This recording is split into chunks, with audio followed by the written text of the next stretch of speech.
جی میر صاحب، آپ کیا کہتے ہیں؟ آپ کے کیا امکانات ہیں؟ اور یہ جو کچھ باتیں یہاں پہ ہو رہی ہیں، یہ سب درست کہہ رہے ہیں یا ایسی سیاست کر رہے ہیں؟ بسم اللہ الرحمن الرحیم۔ سب سے پہلے افتخار صاحب آپ کا شکریہ۔ اور وہ شرجیل میر یا سمیرہ ابھی نیا چہرہ نا، اس لیے آپ کو نام پہچاننے میں ذرا مشکل ہوگی۔ کوئی بات نہیں، آہستہ آہستہ ہم سب پہچان جائیں گے ایک دوسرے کو۔ افتخار بھائی، آپ سے بات یہ کرنی ہے، مجھے اتنا اچھا محسوس ہو رہا ہے آج۔ مجھے کہا گیا ہمارے دونوں لیڈرز نے جنہوں نے برسر اقتدار رہے ہیں، لیکن یہی چیز میں ختم کرنے آیا ہوں اور آپ سے بڑی اہم بات بتانا چاہتا ہوں کہ اگر کوئی پارٹی برسر اقتدار آتی ہے پاکستان میں، اگر تو اپنی جیب سے کام کرواتی ہے تو اپنی تختیاں لگوائے۔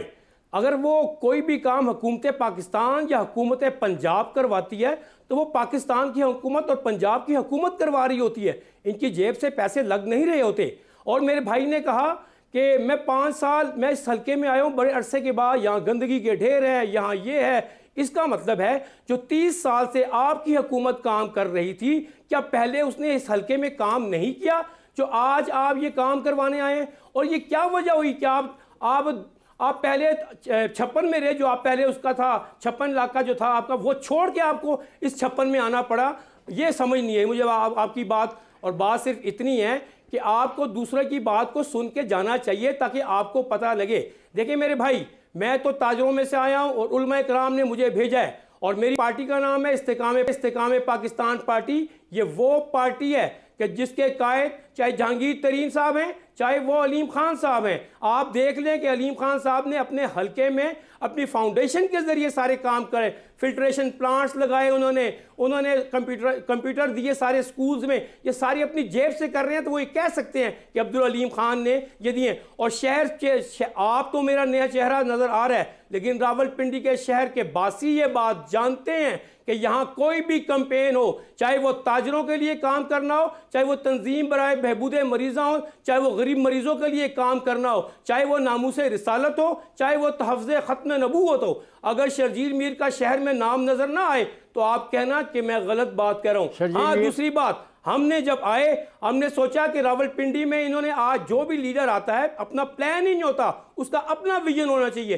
پارٹی کا پورے پاکستان کا ویژن ہوتا ہے، لیکن جو لیڈر کسی رہنما آتا ہے کہ راولپنڈی میں یا کسی بھی شہر میں، اس کا اپنا بھی ویژن ہونا چاہیے۔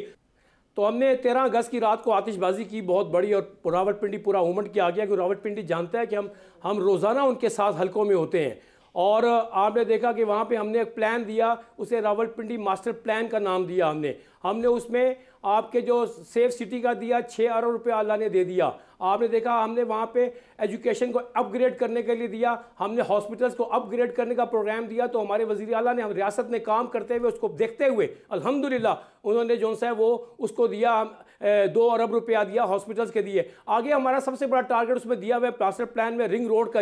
رنگ روڈ اگر راولپنڈی کے لیے بن گیا تو راولپنڈی کے ٹریڈرز اور راولپنڈی کے لیے نیا شہر آباد ہوگا انشاءاللہ تعالیٰ۔ اور ہم پوری کوشش کریں گے کہ ہماری حکومت آئے گی تو ہم رنگ روڈ اور ساری چیزیں آگے دیں گے یہاں پہ۔ میں آپ کو یہ کہنا چاہوں گا کہ انشاءاللہ راولپنڈی کی عوام یہ بہت بخوبی جانتی ہے کہ وہ اب چیئرمینز کی سیاست یا اس کی نہیں، اب یہاں پہ سیاست ہوگی یونین کونسلز کی، عوام کی سیاست ہوگی۔ اور عوام یہ جانتے ہیں کہ راولپنڈی شہر کی اصل بغیر حکومتوں کے، بغیر طاقت کے، بغیر پاور کے کون راولپنڈی کی خدمت کرتا رہا ہے۔ انشاءاللہ تعالیٰ لوگ ووٹ اس کو دیں گے، کیونکہ اب تبدیلی کا وقت آ گیا ہے، اب لوگوں میں بہت شعور آ گیا ہے، اب سوشل میڈیا کا دور ہے، لوگ ایک چیز دیکھتے ہیں افتخار بھائی۔ تو ہم نے انشاءاللہ تعالی ہم نکلے ہیں، اور آپ یہ دیکھیں کہ انہوں نے ابھی افتتاح کیا ہے۔ دیکھیں 16 مہینے جو مہنگائی ہوئی ہے نا، ہمیں ووٹ اس پہ پڑنے والا ہے۔ جو 16 مہینے انہوں نے اپنے کیسز ختم کروا کے اور سفید پوش طبقے کو ختم کر دیا، وہ ہمارا ووٹ میں خود بخود نیچے تیار کیا ہوا انہوں نے۔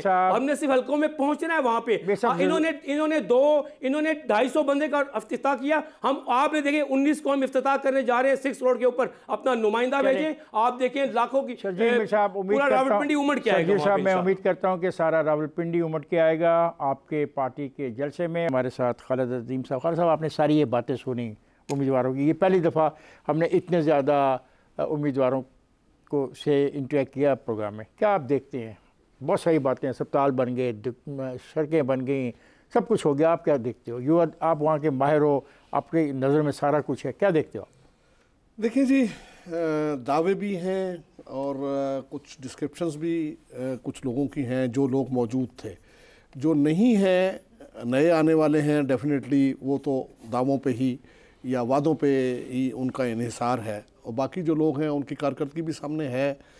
یہ ٹھیک ہے کہ کچھ کام ہوئے ہیں، لیکن میں الفاظ جو ہیں وہ راشد شفیق صاحب کے ہی دہراتا ہوں کہ اگر ان ساری چیزوں کو اکٹھا کیا جائے تو واقعی اگر وہ نالا لئی بن چکا ہوتا، یہ تو ہو چکا ہوتا نا جی، نالا لئی، کیونکہ ہمیشہ شیخ رشید صاحب یہی کہتے رہے ہیں کہ یہ میرا خواب ہے اور میں تو سیاست میں ہوں ہی اس لیے، اور بلکہ 2-3 دفعہ تو انہوں نے یہ کہا کہ میں اس دن سیاست کو خیر بات کہہ دوں گا جس دن لئی ایکسپریس بن جائے گی، اور اس کے بعد مجھے کوئی اور کام کرنے کی ضرورت ماجد وہ کبھی سیاست کو خیر بات کہیں گے شیخ صاحب؟ میرا خیال ہے بڑا مشکل ہے۔ اس کی وجہ یہ کہ یہ ان کے پاس ایک سنہری موقع تھا، کیونکہ وہ 2013 اور 2018 میں انہوں نے ایک سکسیسفل کم بیک کیا تھا، اور اس کے بعد اب انہیں چاہیے تھا کہ وہ پریا میلہ چھڑ کے چلے جاتے، لیکن انہوں نے اس کو ترجیح نہیں دی۔ اب ان کا مسئلہ یہ ہے کہ جب بھی وہ کمبینیشن سے نکل کر انڈیپینڈنٹ الیکشن میں آتے ہیں تو پھر انہیں مشکلات کا سامنا ہوتا ہے۔ حسن مجھے ایک بات بتائیں کہ یہ جو ساری صورتحال، اگر آپ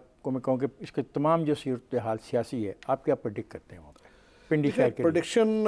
تو اس وقت اس لیے میں تو شیخ صاحب کے حوالے سے شیخ صاحب کو چھوڑ دیں، میں پوری پنڈی کی بات شیخ صاحب کی بات میں اس لیے کروں گا سر کہ یہ جو شہر ہے اسے ایک مدت یہ شیخ رشید سینٹرک رہا ہے، تو اب پہلا موقع ہے۔ پہلے کسی اور جگہ تھے، پھر کہیں اور گئے، پھر مشرف کے ساتھ گئے، پھر کاف لیگ میں گئے، وہ بات ٹھیک ہے۔ میں کہہ رہا ہوں کہ آئیے ہم یہ جو نئے لوگ بھی آئے ہیں، شرجیل میر ہے، اپنا یہ گل صاحب ہیں، اپنا جماعت اسلامی والے ہیں، ان کے بارے سب کو سامنے رکھ کے بات کریں، کیا پوزیشن آپ دیکھتے ہیں پنڈی کا، کیا نتیجہ دیکھیں جی، اس میں یہ سمجھتا ہوں کہ اس وقت مجھے جو سخت کمپٹیشن دکھائی دیتا ہے وہ مسلم لیگ نون کے حنیف عباسی صاحب، اور اس کے ساتھ جو پی ٹی آئی کے امیدوار تو نہیں کہنا چاہیے، لیکن وہ جو پی ٹی آئی کے سپورٹڈ ہیں، ان کے جو ٹکٹ ہولڈر ہیں، اب وہ لٹرلی تو پی ٹی آئی کے امیدوار نہیں کہے جا سکتے، شہریار ریاض ان کا، اور انہوں نے جیسے خود ذکر کیا وہ اس سے پہلے مسلم لیگ نون کے ٹکٹ پہ یہاں سے ایم پی اے بھی رہ چکے ہیں۔ اور ایک تھوڑا سا اور جو معاملہ ہے وہ یہ کہ ان کی سپورٹ میں بھی دو اچھے ہیں ایم پی اے کی سیٹ پہ، دونوں سابق ایم پی اے ہیں، راشد حفیظ بھی، اور اس کے ساتھ ساتھ جو ہے وہ جازی خان، اعجاز خان جازی جن کو کہا جاتا ہے، وہ دونوں ہیں۔ اور ایک اور جو چیز ہوئی ہے وہ یہ ہے کہ شاید مجھے نہیں اور کوئی مثال یاد کہ کسی جگہ پہ ایک پینل جو ہے اس کا ایک ہی نشان ہو، تو شہریار ریاض نے بڑی محنت کر کے مینار کا نشان اگر خود حاصل کیا ہے، تو جو اپنے نیچے دونوں ایم پی اے کے امیدوار ہیں ان کے لیے بھی انہوں نے وہی انتخابی نشان حاصل کیا۔ باقی ساری جگہ پہ تو شناخت کا مسئلہ جو ہے وہ چلا آ رہا ہے۔ جی ماجد، آپ کیسے لیں گے، کیونکہ بس پاس وقت بہت کم ہے، آپ سے اگر میں پوچھوں کہ راولپنڈی شہر انتخابات میں کس کے پاس جا رہا ہے تو آپ کا کیا جواب ہوگا؟ جی ابھی تک تو ایسے لگ رہا ہے کہ حنیف عباسی جو ہیں وہ تھوڑا سا آگے ہیں۔ اس کی ریزن یہ ہے کہ شیخ رشید کا اور تحریک انصاف کا ووٹ بینک جو ہے جب وہ آپس میں ٹکرائے گا تو وہاں سے ان کی جو ریشو ہے اس میں تبدیلی کا خطرہ ہے، اس لیے شیخ رشید ہوں یا تحریک انصاف ہو، شہر کس کے پاس رہے گا؟ شہر میرا خیال ہے کہ اس دفعہ ڈیوائیڈڈ ہے۔ اس کی وجہ یہ ہے کہ ڈیوائیڈڈ ہے نہیں ہے کسی کے میں نے پاس۔ یہی آپ سے عرض کی ہے کہ یہ دو جگہ دو میں سے کوئی ایک بھی ہو سکتا ہے۔